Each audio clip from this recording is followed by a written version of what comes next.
In a verse of a book, a scripture called the Quran, that I would suggest every human being take a chance to read.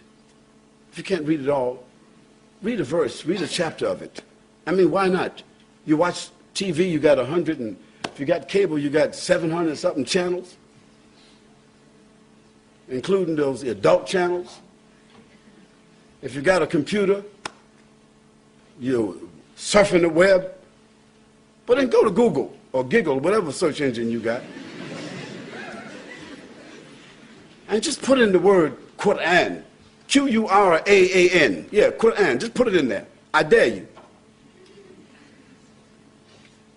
I'm not telling you to put it in there because of religious purposes. Just put the word Quran in there and see how many hits that you get down there. See how many. And then just click one and just listen. Listen to the Quran. If it's in Arabic, you won't understand it, but just listen to it. And then ask for a translation, then read it. Well, in one of the chapters of the Quran, this is a book of 6,626 verses, 114 chapters, that was revealed to a man called Muhammad, the son of Abdullah, who himself claimed to be a prophet of God, like Jesus, like Moses, like Abraham, like David, like Solomon. He claimed to be a prophet. And we believe, as Muslims, that he was a prophet. We believe that this Quran was in fact revealed to him. This is what our belief is. You don't have to believe that, but we do. In this book, among other things that I'm going to tell you about this book, there's a verse that says, أعوذ بالله من الشيطان الرجيم بسم الله الرحمن الرحيم تبارك الذي بيده الملك وهو على كل شيء قدير الذي خلق الموت والحياة ليبلوكم أيكم أحسن عملا. Says, glory be to the one in whose hands, whose power there is all the dominion of the heavens and the earth that you and I cannot even imagine. It's established that there is a power, there is a mind, there is an intelligence, there is an authority, there is a sovereignty behind this, what we call the creation. وَهُوَ عَلَى كُلِّ شَيْءٍ قَدِيرٌ. And that power and that sovereignty has all absolute power. Not humans, not governments, individuals or collectively, past, present, future, nothing. We're just sophisticated sperm drops. That's all we are.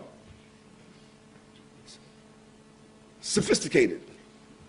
But that's where we started out, and in the end, dust to dust, ashes to ashes, that's all we'll be.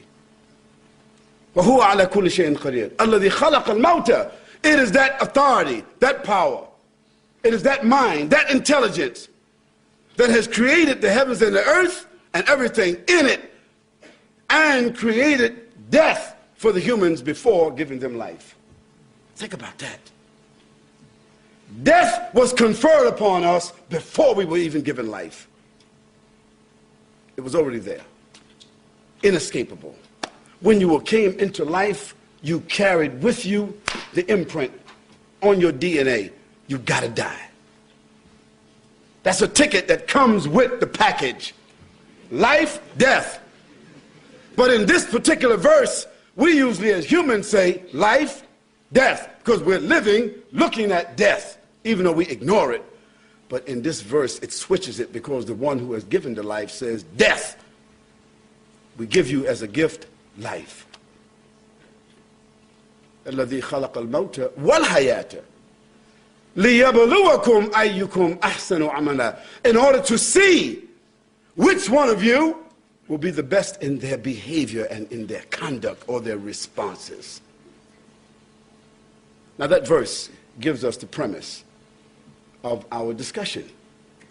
That the purpose of life, this small little like that, that's all it is. We think of it as days, weeks, months, years. We call some of us, what do they call a person who's 100 years old, we call them? A centenarian or something, what's that terminology? Somebody who's 80 years old, we give them different names, but it's just like that. And if you're 60 today, or in my case, 59 in 3 days.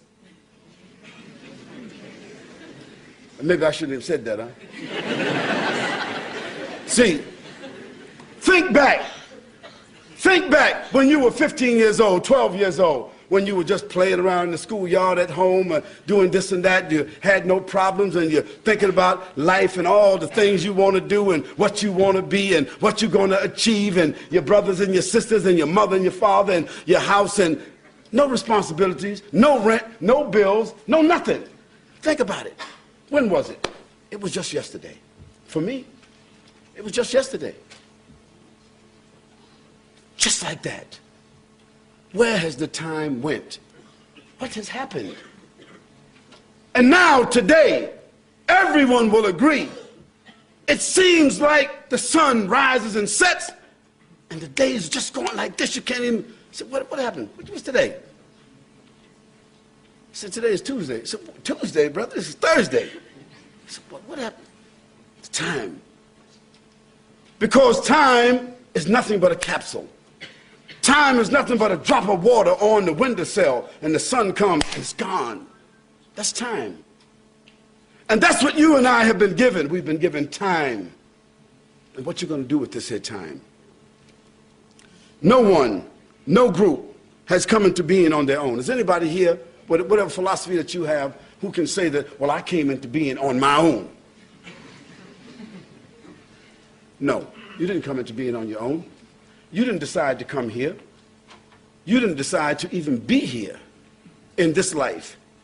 You were brought into life. You were conceived by your mother. And if some of you think that you were born by some type of immaculate conception, or even you came through some hallway or something, and even test tube babies, even those babies that are born when people are those mommy families, you know what I'm talking about. The daddy families who are buying the sperm off the internet and, you know, to have their own nuclear family. Still, they come into life not by their own determination. I say to you that if we think about the heavens and the earth, let's think about it for a moment. Let's go macro, and then we go micro. Let's go macro for a moment. Let's go out. The earth is the third planet among, they said, 9 planets. I think they just discovered another planet. In our solar system, the earth is the third planet from the sun. And how many miles are we from the sun? Is it 93 million miles or something like that? And the earth is the only planet that has the ecosystems to sustain life. It's the only one. Because if we go to the left, Mercury, it's too hot. We go to the right, Mars, it's too cold. The earth has the only ecosystems that support what we call life. And if there is other human beings or other higher forms of life on some other planets, only Steven Spielberg knows about it. Or that station that comes on, what's that program that comes on with that, about the aliens? Just in case you don't know it, this is all fiction.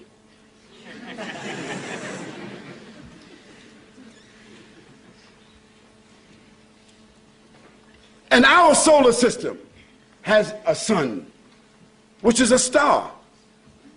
And our solar system is dependent upon the energy of that star. It's called the sun.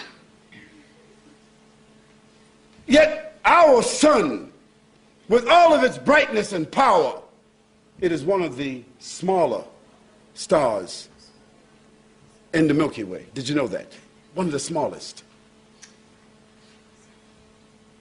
One of the smaller stars in the Milky Way. And the Milky Way itself has 56 billion stars like our sun. And the Milky Way, as a galaxy, is only one of the smaller galaxies in a nebula. Can you imagine this?